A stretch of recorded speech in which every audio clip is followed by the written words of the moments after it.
গত টিউটোরিয়ালটিতে আমি সার্ভলেটের এপিআই কিভাবে ম্যাভেন ডিপেন্ডেন্সি হিসাবে ম্যাভেন প্রজেক্টে অ্যাড করতে হয় সেগুলো দেখেছিলাম।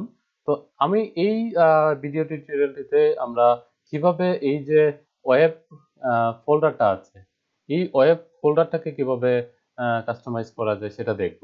তো দেখেন আমরা এখানে যখন প্রজেক্টটা ক্রিয়েট করছি, অটোমেটিকলি আমরা কিন্তু এই যে যখন মডিউল ক্রিয়েট করছিলাম তখন কিন্তু অটোমেটিকলি তারা এই ওয়েব ফাইলটা দিয়ে দিচ্ছে।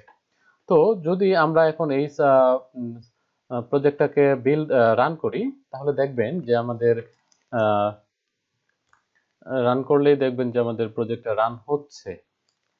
তো এটা আমাদের আগে যে প্রজেক্টগুলো ক্রিয়েট করেছিলাম সেটাই আমাদের এটা। তো এখানে আমাদের যে নর্মালি যে আহ, ওই ইরোটা, এটা আমি দেখিয়েছিলাম যে কিভাবে হ্যান্ডেল করতে হয়।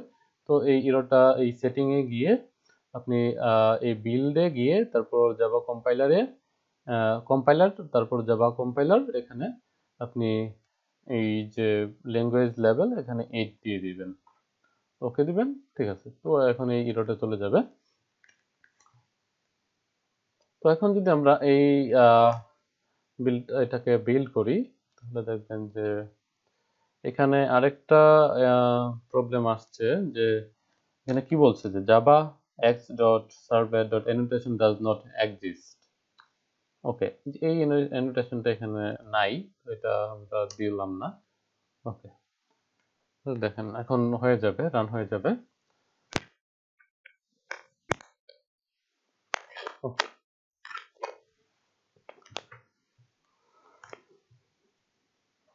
টমক্যাট রান হচ্ছে।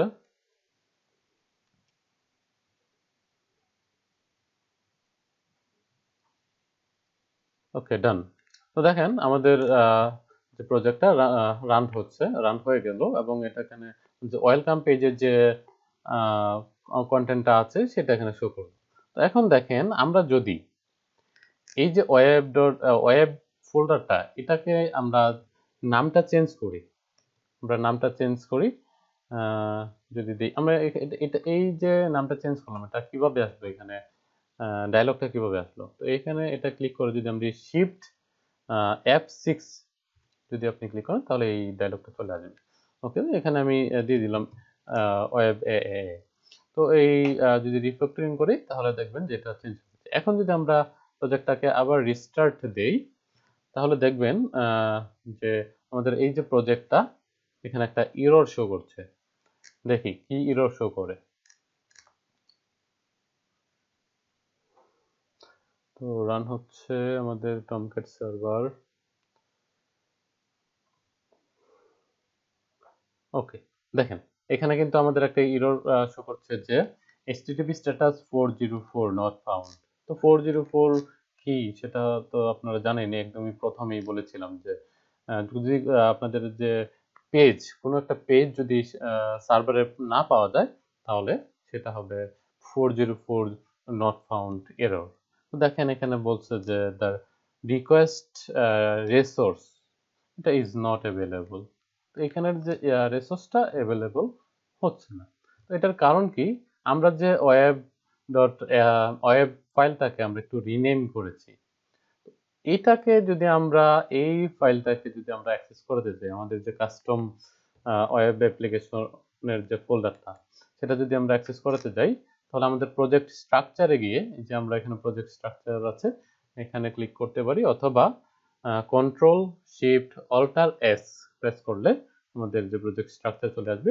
আপনি অথবা এখান থেকেও দিতে পারেন, এখান থেকে ফাইলে গিয়ে প্রজেক্ট স্ট্রাকচারে যাবেন, তাহলে দেখবেন যে এই যে মডিউলে গিয়ে দেখবেন যে এখানে যে ফাইলটা পাথটা আছে, এই পাথটা রেড হয়ে গেছে। তো এইখানে আমরা এই পাথটাতে ক্লিক করে আমরা জাস্ট এটাকে এডিট করে দিব।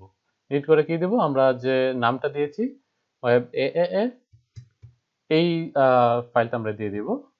ওকে, তো অ্যাপ্লাই দিয়ে দিলে এখন যদি আমরা এটাকে রান করি, দেখবেন এটাকে কেটে দিই। তো এখন যদি টমক্যাটটা বিল্ড হচ্ছে, প্রজেক্ট বিল্ড হচ্ছে, দেন টমক্যাটটা রিস্টার্ট হবে। ওকে, টমক্যাট রিস্টার্ট হচ্ছে। তো টমক্যাট রিস্টার্ট হয়ে গেলেই আমাদের পেজটা রানিং হয়ে যাবে, ব্রাউজার ওপেন হয়ে যাবে। তো ওকে, ডান। তো দেখেন আমাদের কিন্তু এখন আর কোনো এরর দেখাচ্ছে না। তো এটাই হচ্ছে আমাদের যে আমরা কিভাবে ওয়েব যে ফোল্ডারটা আছে সেটাকে আমরা কাস্টমাইজ করতে পারি। এবং আমাদের একটা যেটা ম্যান্ডেটরি বিষয় সেটা হচ্ছে আমাদের যে এই যে ফাইলটা আছে, এই যে ফোল্ডারটা আছে, এই ওয়েব ফাইলটা, ওয়েব ফোল্ডারটার ভিতরে যে ওয়েব ড্যাশ আইএনএফ যে ফোল্ডারটা আছে, আমাদের যে প্যাকেজটা আছে, সেই প্যাকেজটার নাম কিন্তু আমাদের চেঞ্জ করা যাবে না। এটা আমাদের সেম এভাবেই থাকতে হবে এবং ক্যাপিটাল লেটারেই থাকতে হবে। এটা স্মল লেটারেও থাকলে চলবে না এবং কোনো চেঞ্জ এখানে আনা যাবে না। জাস্ট আমরা এই প্যাকেজটার নামটা আমরা চেঞ্জ করতে পারবো, বাট এই ওয়েব আইএনএফ প্যাকেজটার নাম আমরা চেঞ্জ করতে পারবো না। এই ভিডিওটিতে আজকে এই পর্যন্তই ছিল। তো সবাই ভালো থাকবেন, ধন্যবাদ।